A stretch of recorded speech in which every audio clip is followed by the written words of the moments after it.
Hey guys, welcome back to the channel. Thanks for stopping by. I got a new project I'm starting today. This is going to be a new build series. So as you can tell by the title and what's on the bench here, this is the PPSh41. This is something that I've wanted forever, probably about the last 20, 15 years. So I remember in college playing World at War, Call of Duty, Zombies. The PPSh41 was my go-to. So real excited about this. So come down the bench here. Let's see what we got. So this kit I got from Bowman. This is one of the latest imports that they had. One gripe that I have, but something that is very common with the PPSh41s is that. So what they have to do is blast off where it was made. So with the wave of a torch, it's not a Russian PPSh41 anymore. So fortunately, I can still read the 1944. I might be able to rebuild something there with a reproduction stamp, but the trunnion is still in good shape. I've already popped out the pivot pin, popped out the barrel. That torch cut is a little close to the trunnion, but I think we can make do with the new TIG welder pretty well on getting this thing back together. So there's the one front section, followed by this piece here. And these are really crude. So as you can see, they barely had to grind off that weld there.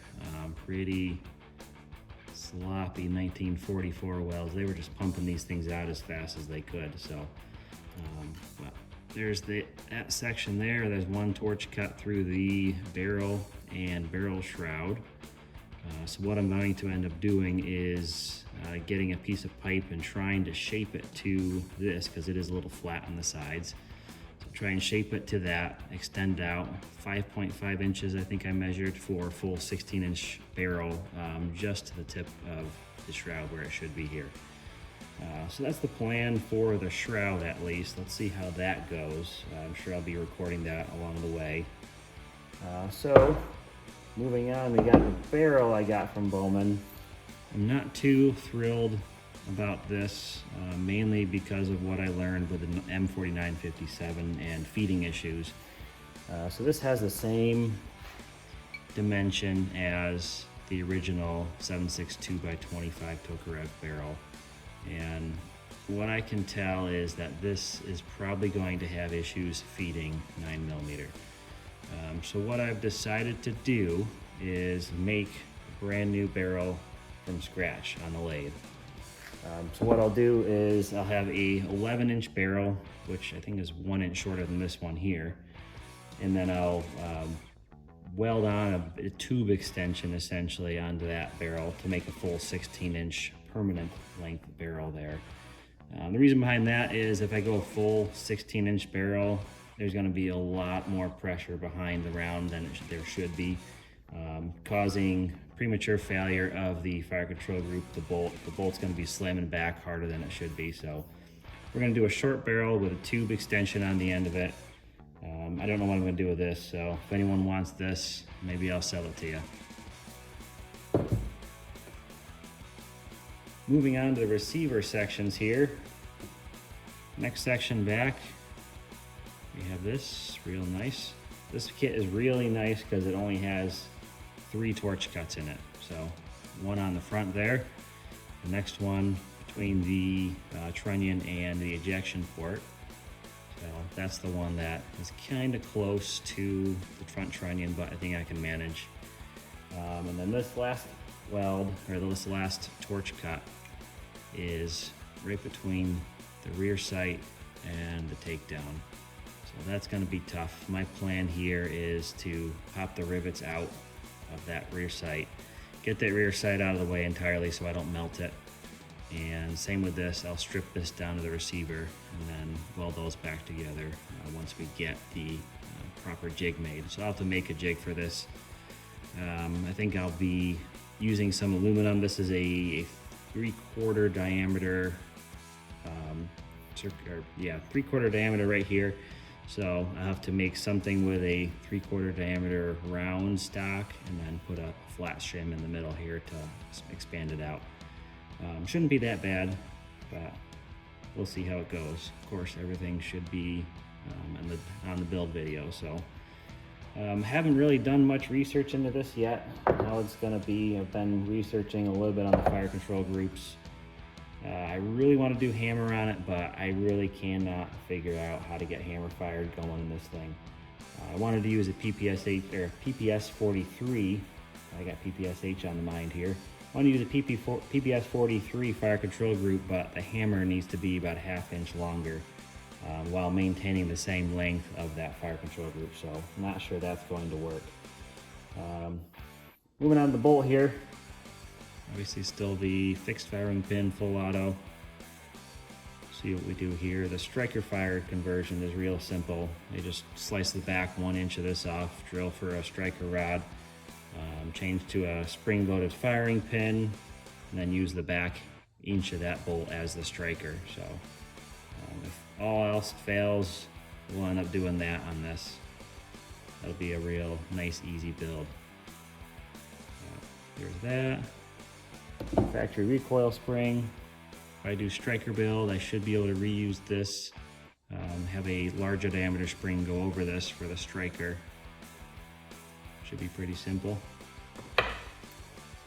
Lower receiver. So this is obviously attached to the barrel shroud with that big pin there. That big pin also retains the barrel.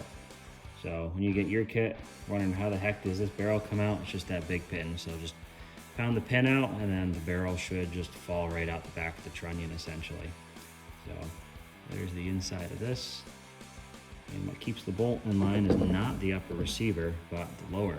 So this actually rides in the lower, and that ejector right there in the middle of the bolt is what makes the rounds flick straight up in the air. So that's how that works. Have to install the proper denials, so when we get there we'll talk about what denials are needed.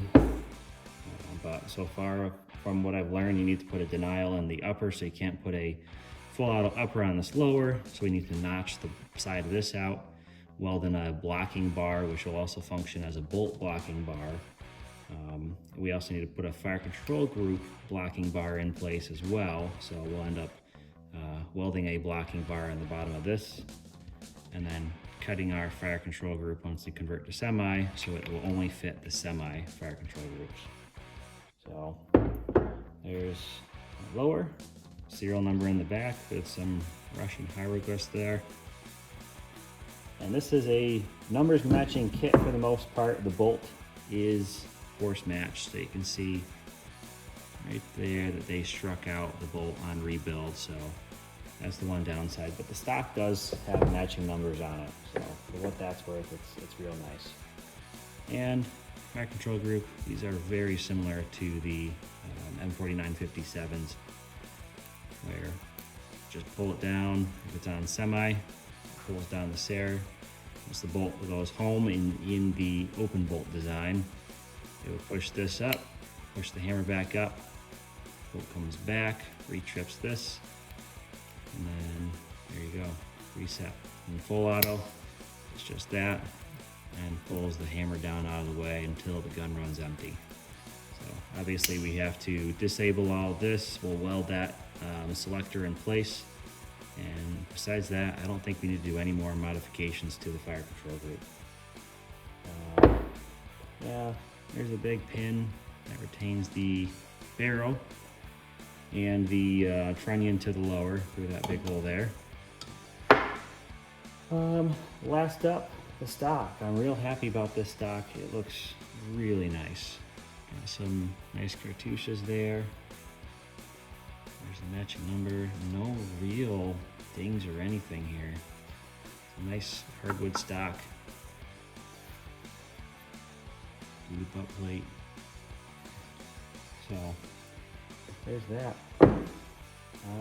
That's pretty much it. Yeah, there's not much to it yet. I haven't done, again, much looking into how to make this thing work. Just kind of running into some of the smaller details from now and brainstorming, but I'll bring you back into it once we get a good idea of what we want to do here. And it should be a fun build. Obviously this is going to be a Reweld using the existing receiver components. So that's the fun part for me is making this whole thing whole again. while remaining as legal as we can. So we'll try and build it all to the ATF approved drawings essentially. So all the denials would be in place. And if you're curious about that, there's a couple threads on Weapons Guild. Jump on there. I'm a vendor there. So if you need anything, jump on my page. Maybe I got something for sale you need. But there's a lot of already approved, ATF approved designs for just about anything there. So we're gonna follow that for the denials, probably follow it for the bolt. Right now I'm thinking I'll be doing the striker fired bolt on this, just because I don't think I can figure out that hammer fired thing. It's gonna be a pain. Again, follow along, let's see how this goes. I'll see you in the next video. Thanks for watching.